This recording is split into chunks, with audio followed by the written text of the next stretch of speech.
Okay, so what happens when a sitting congressman basically declares war on his own president, right there on the internet for everyone to see? We're about to dive into a political firestorm that started as this local feud and just exploded into an international spectacle. And trust me, it brings up some really big questions about politics today. So this is the post that kicked it all off. Congressman Kiko Barzaga puts this absolutely shocking ultimatum online, and it's aimed squarely at the president. I mean, let's be real. This isn't your typical political disagreement. This is a public declaration of war. It's the kind of thing you don't see from an elected official. Right? So the big question is, how on earth does a sitting congressman get to this point? Well, to really get the ultimatum, we've got to go back and look at the political meltdown that started the whole thing. So the fuse was lit with his really messy, super dramatic split from his own political party. And this wasn't some quiet backroom deal. Oh no, this was a full-blown public feud, and it played out right in front of everybody. And things escalated so fast. I mean, think about this. In less than a week, Barzaga goes from being a total party insider to a political outcast. His own former colleagues were already filing a formal ethics complaint against him. Just, wow. And of course, as it always goes, we got two totally different stories, right? On one side, his party painted this picture of just bizarre, unprofessional behavior. But Barzaga? He claimed he was just taking a principled stand against a bunch of false accusations. And this is where the whole thing takes a really sharp, personal turn. The focus shifted away from all the political games and right onto public accusations about the congressman's actual state of mind. Yeah, the attacks got super personal. His own former party leader went on the record, publicly questioning Barzaga's well-being for everyone to hear. That just took the whole fight to a completely different level. So, Barzaga's response? He flat out refused to release his medical records. He argued, hey, this isn't about me hiding something, it's about defending a really important principle, privacy. He called the attacks unprofessional, coming from people who weren't doctors, and he warned that this could set a really dangerous precedent for other people. And what's really wild here is just how severe these charges in the ethics complaint were. I mean, this wasn't just about bad manners or something. His former party accused him of conduct that incites seditious activity, basically encouraging rebellion against the government. That is a massive accusation to throw at a sitting congressman. And then, in a pretty surprising twist, Barzaga himself adds a whole new layer to this. In a Facebook comment, he actually acknowledges that he does have a mental health condition, but he doesn't say what it is. He just leaves everyone hanging. Okay, so let's shift gears a little and talk about his background. Because when you start peeling back the layers, you find a past that has its own mysteries, and all of this really shaped how the public sees him.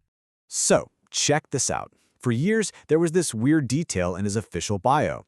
Right next to education, it just said NA. In a world where politicians love to show off their fancy degrees, having nothing listed, well, for a national lawmaker, that's a pretty big red flag. Well, he eventually cleared up the mystery. He admitted he was a third-year college dropout. And his reason? He said campaigning just took up all his time. Basically, he chose the political game over getting that degree. Okay, so you've got his official academic story. But then, on top of that, these really serious allegations about his school days started popping up online.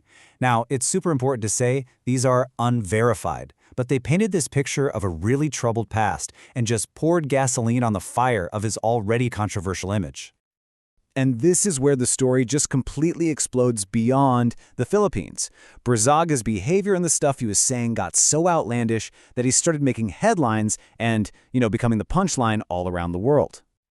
So the whole pile-on really started at home, right? You had his former political allies publicly questioning his stability, which, of course, quickly morphed online into much sharper, more direct insults, stuff like nutcase. And then, boom, the story goes fully international. You've got news outlets in places like Taiwan openly using words like stupid and crazy to describe a sitting Filipino congressman. What started as a local firestorm had officially become a global joke.